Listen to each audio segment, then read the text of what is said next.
സ്വാഭാവികമായും ഈ നിലയിലാണ് എങ്കിൽ കേരളത്തിൽ ഇപ്പോൾ നടക്കുന്ന ഈ വിമർശനമൊന്നും ദേശീയ നേതൃത്വത്തെ, കോൺഗ്രസ് ദേശീയ നേതൃത്വത്തെ അലട്ടുന്നതായി കരുതേണ്ടതേയില്ല. അങ്ങനെ ഒരു ചിന്ത പോലും ഇല്ലാത്തത് കൊണ്ടായിരിക്കുമല്ലോ സ്വാഭാവികമായും സോണിയാഗാന്ധി ക്ഷണം വന്നപ്പോൾ തന്നെ സന്തോഷത്തോടെ സ്വീകരിച്ചത്. അതിനനുബന്ധമായി ആ പാർട്ടിയിൽ ഇപ്പോൾ സോണിയാഗാന്ധി മാത്രമല്ല, പ്രിയങ്ക ഗാന്ധിയും അതുപോലെ കമൽനാഥും ഇപ്പോൾ പറഞ്ഞ ദിഗ്വിജയ് സിംഗും ഒക്കെ തെരഞ്ഞെടുപ്പ് കാലത്ത് രാഹുൽ ഗാന്ധിയും ഒക്കെ എങ്ങനെയൊക്കെയാണ് ഹിന്ദു വോട്ടുകളെ ആകർഷിക്കാൻ ഏതൊക്കെ തരത്തിൽ പെരുമാറേണ്ടതുണ്ട് എന്ന് കാട്ടിക്കൊണ്ടേയിരിക്കുകയാണ്. അതിൻ്റെ സ്വാഭാവികമായ തുടർച്ചയിലാണ് സോണിയാഗാന്ധി ഈ അയോധ്യ ക്ഷേത്ര പ്രതിഷ്ഠ ചടങ്ങിലേക്കുള്ള ക്ഷണം സന്തോഷത്തോടെ സ്വീകരിച്ചത്. ഇവിടെ ഹിന്ദു വോട്ടുകളെ സമാഹരിക്കാൻ ഇങ്ങനെയൊക്കെയാണ് ചെയ്യേണ്ടത് എന്ന ധാരണയിൽ തന്നെയാണ് കോൺഗ്രസ് അതിലേതെങ്കിലും തരത്തിലൊരു അപാകത കാണുന്നതേയില്ല. കേരളത്തെക്കുറിച്ച് പറയുമ്പോൾ മാത്രമേ ഈ നേതാക്കൾക്ക് ബുദ്ധിമുട്ടുള്ളൂ. അതാണല്ലോ പ്രശ്നം. നോക്കൂ, ഒരു വിഷയത്തിൽ ഒരു അഭിപ്രായം പറയുക എന്ന് പറഞ്ഞാൽ ഒരു രാഷ്ട്രീയ പ്രസ്ഥാനത്തിന്റെ സ്വാഭാവികമായ മര്യാദയിൽ പെട്ട ഒരു കാര്യമാണ്. വി.ഡി. സതീശനും കെ.സി. വേണുഗോപാലും ഒക്കെ ഈ വിഷയവുമായി ബന്ധപ്പെട്ട് ഓടുന്ന ഓട്ടത്തിന്റെ സ്പീഡ് കണ്ടു കഴിഞ്ഞാൽ നമുക്ക് മനസ്സിലാവുമല്ലോ അവരെത്ര വലിയൊരു വിഷയ സർക്കിളിലാണ് കിടക്കുന്നത്. നോക്കൂ, അവർക്ക് കൃത്യമായി പറയാം. ഇപ്പം ശ്രീലാലേട്ടൻ കൃത്യമായിട്ട് പറഞ്ഞല്ലോ എന്താണ് കോൺഗ്രസിന്റെ നയമെന്ന്. അത് നമുക്ക് നേരത്തെ അറിയാവുന്നൊരു കാര്യമാണ്. ഇതങ്ങ് പറഞ്ഞാൽ മതി. ഇത് പറയാതെ ഈ ഉരുളിഫിക്കേഷൻ നടത്താതിരുന്നാൽ മതി. ഇപ്പൊ ഇവർ നടത്തുന്ന ഉരുളിഫിക്കേഷനാണ്. കാര്യം കേരളത്തിലെ മതന്യൂനപക്ഷത്തെ അവർക്ക് ബോധ്യത്തിലെടുക്കാൻ ഇതുവരെ പറ്റിയിട്ടില്ല. കാര്യം ഇവരോട് എന്ത് പറയും? അതാണ് അതിൻ്റെ ഏറ്റവും വലിയ മുസ്ലിം ലീഗിന് ഈ പറയുന്ന കോൺഗ്രസിന്റെ കൂട്ടത്തിൽ നിൽക്കുന്ന UDFന്റെ ഭാഗമായി നിൽക്കുന്ന മുസ്ലിം ലീഗിനോട് ഇതൊന്ന് പറഞ്ഞ് മനസ്സിലാക്കി കൊടുക്കണ്ടേ? ലീഗ് ഇല്ലെങ്കിൽ UDF ഉണ്ടോ? ലീഗ് ഇല്ലെങ്കിൽ കോൺഗ്രസ് ഉണ്ടോ? ഈ പറയുന്ന രാഹുൽ ഗാന്ധി വയനാട്ടിലേക്ക് വരും എന്ന് പറയുന്ന ഒരു സാഹചര്യം ഉണ്ട്. അങ്ങനെ ലീഗിന്റെ വോട്ട് കൂടിയില്ലെങ്കിൽ, ലീഗ് വോട്ട് ചെയ്തില്ല എങ്കിൽ നമ്മൾ മനസ്സിലാക്കേണ്ട ഒരു കാര്യം, ഔട്ട്സൈഡ് കേരള കോൺഗ്രസ് ഒരു ഹിന്ദു പാർട്ടിയാണ്. വളരെ വളരെ വ്യക്തമാണ്, ഹിന്ദു പാർട്ടിയാണ്. അതിന് വേറെ സോഫ്റ്റ് ഹിന്ദുത്വ എന്നും ഈ ഹാർഡ് ലൈൻ ഹിന്ദുത്വ എന്നുള്ള ഒരു ഡിഫറൻസിയേഷൻ നമ്മൾ കൊടുക്കുമെങ്കിലും that is actually ultimately at the end of the day who is winning? അത് ഹിന്ദുത്വമാണ് വിജയിക്കുന്നത്. സോഫ്റ്റ് ആയിട്ട് കളിച്ചാലും ഹാർഡ് ലൈൻ ആയിട്ട് കളിച്ചാലും ഹിന്ദുത്വ വിജയിക്കുന്ന ഒരു സാഹചര്യമുണ്ട്. ഞാൻ ഒരല്പ പുറയിലേക്ക് പോയി സംസാരിക്കാം. ഇപ്പം ഇവിടെ കോൺഗ്രസിന്റെ വക്താക്കന്മാർ പൊതുവെ പറയുക, നോക്കൂ, ആ ഹിന്ദു വോട്ടേഴ്സിനെ അപ്പീസ് ചെയ്യത്തക്ക രീതിയിലുള്ള ഇടപെടൽ BJP നടത്തുന്നു. ആ BJP അങ്ങനെയുള്ള ഇടപെടൽ നടത്തുമ്പം നമുക്ക് എന്ത് ചെയ്യാൻ പറ്റും? What is the option left before us എന്നുള്ളൊരു ചോദ്യമാണ് അവർ പലപ്പോഴും വെക്കുന്നത്.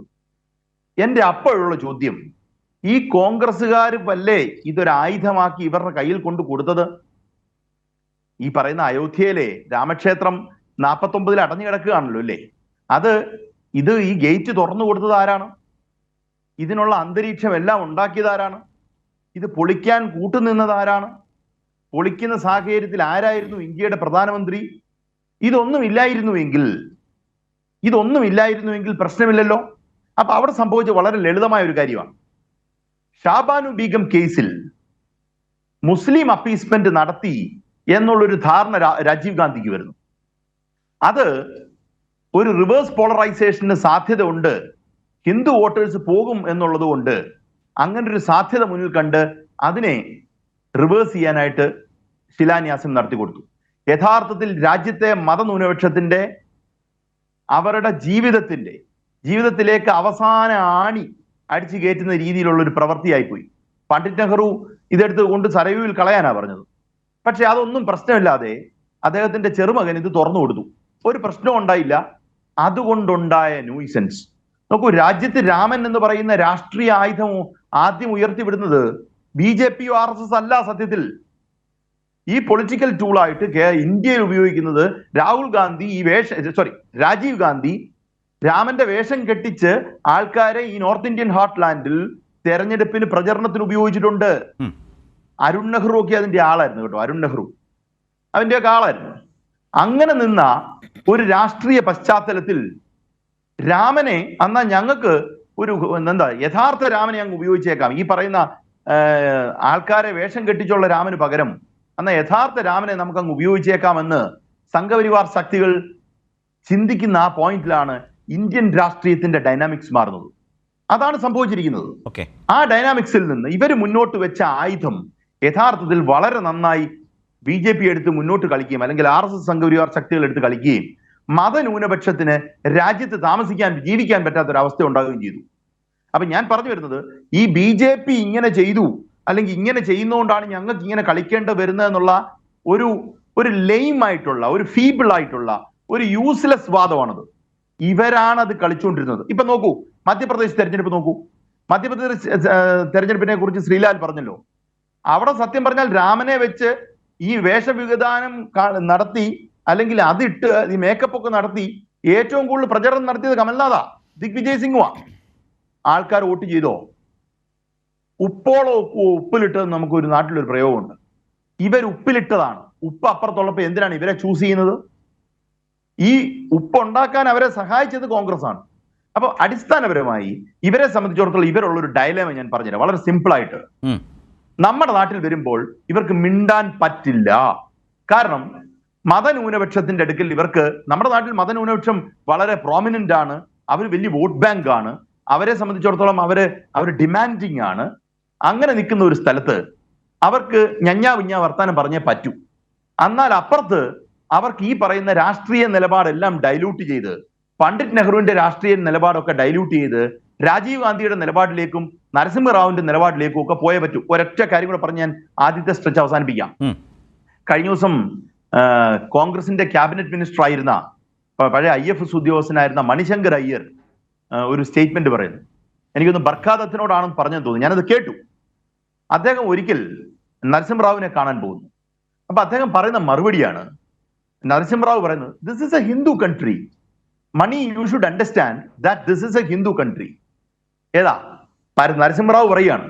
അസം മണിശങ്കർ അയ്യരുടെ കഴിഞ്ഞ ദിവസത്തെ statement, who is the first BJP prime minister of India എന്നുള്ള ചോദ്യം ചോദിച്ചാൽ I would answer that it is PV Narasimha Rao. Narasimha Rao ആണ് ആദ്യത്തെ ഇന്ത്യയുടെ BJP പ്രധാനമന്ത്രി എന്ന് പറയുന്നതിലായ അദ്ദേഹത്തിന് ഒരു വിമുഖതയില്ല. അദ്ദേഹം അങ്ങനെ തന്നെ പറയണം എന്ന് അദ്ദേഹം ദേശീയ ചാനലിൽ കൊടുത്തൊരു ഇന്റർവ്യൂ എന്ന് പറയുന്നു. യഥാർത്ഥത്തിൽ അത് സത്യമാണ്. മണിശങ്കർ അയ്യരെ പോലെ ഇപ്പോഴും കോൺഗ്രസിൽ നിൽക്കുന്ന, കോൺഗ്രസ് രാജീവ് ഗാന്ധിയുമായിട്ട് അത്ര ബന്ധമുണ്ടായിരുന്ന ഒരാൾ പറയുന്നു, ഇന്ത്യയിലെ ആദ്യത്തെ BJP പ്രധാനമന്ത്രി നരസിംഹറാവു ആയിരുന്നു. ഇതൊക്കെ കോൺഗ്രസ്സുകാർക്ക് മാത്രമേ മനസ്സിലായിട്ടില്ലാത്തുള്ളൂ. ഈ പറയുന്ന കേരളത്തിൽ നിൽക്കുന്നവർക്ക് മാത്രമേ മനസ്സിലായിട്ടില്ലാത്തുള്ളൂ. ബാക്കിയുള്ളവർക്കൊക്കെ ഏതാണ്ട് മനസ്സിലായിട്ടുണ്ട്.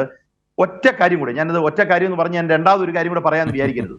ഈ ഹിന്ദു വോട്ടേഴ്സിനുമായി ബന്ധപ്പെട്ട് ഇതുണ്ടല്ലോ, സോണിയാഗാന്ധി അപ്പീസ്മെന്റ് പൊളിറ്റിക്സിന് അവർ പോകുന്നു. നിതീഷ് കുമാറിന്റെ വോട്ട് ബേസ് എന്താണ്?